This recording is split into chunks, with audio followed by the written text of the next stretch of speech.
சுதந்திரத்துக்கு முன்னாடி தமிழ்நாட்டில் 50 கோடி பனைமரங்கள் இருந்தது. இப்போ 4.5 கோடியாக குறைஞ்சிருச்சு. இதுக்கு முக்கியமான காரணம் கல்லுக்கு தடை விதிச்சது. கல்லுக்கு தடை விதிச்சது தான் முக்கியமான காரணம். ஆனால் இருக்கக்கூடிய மரத்தையாவது காப்பாற்றணுமில்ல. இங்கே கல்லை டப்பாக்கள் அடைக்கிறாங்க, பதப்படுத்தி 2 ஆண்டுகள் கெடாத விதத்தில் பதப்படுத்தி பல நாடுகளுக்கு ஏற்றுமதி பண்ணுறாங்க, அந்நிய செலாவணி கேட்டுறாங்க.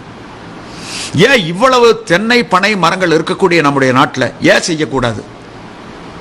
ஏன் நீங்கள் மேலை நாடுகளில் வளர்ந்த நாடுகளில் தடை செய்யப்பட்ட ஒரு தொழிலை கொண்டு வந்து விட்டுருக்கீங்க?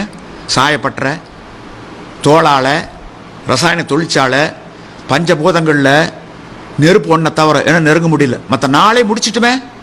நிலத்தை முடிச்சிட்டோம், நீரை முடிச்சிட்டோம், ஆகாயத்தை முடிச்சிட்டோம், காற்றை முடிச்சிட்டுமே. இன்னைக்கு தண்ணி வணிகம் தானே பெரிய வணிகமாக இருக்குது. 25 ஆண்டுகளுக்கு முன்னாடி யாரும் தண்ணி காசு கொடுத்து வாங்கி குடிக்கலையே. ஆக இது ஒரு கிரீன் இண்டஸ்ட்ரி, அதாவது சுற்றுப்புற சூழலை மாசுபடுத்தாத தொழில். கல் இறக்கிறதுக்கு மின்சாரம் தேவையில்லை. ஆக இப்படிப்பட்ட தொழிலை, நம்முடைய பாரம்பரிய தொழிலை தடை விதிச்சுட்டு நீங்கள் டாஸ்மாக் மதுக்களுக்கு அனுமதி கொடுத்துருக்கீங்களே, அந்த விதத்தில் நியாயம்? இப்போ டாஸ்மாக் மதுக்கள்லாம் தேவாமிர்தங்கள், கல்லன்னு ஆலகாலவசமா? என்னங்க இது? தமிழ் மண்ணினுடைய மென்பானது, என்ன நியாயம் இது? இது கல்லுக்கு தடை வச்சிருக்கிறது தமிழ் இனத்துக்கு, தமிழ் மக்களுக்கு, தமிழ் மொழிக்கு, பனை தென்னை மரங்களுக்கு இழைத்திருக்கும் அநீதி.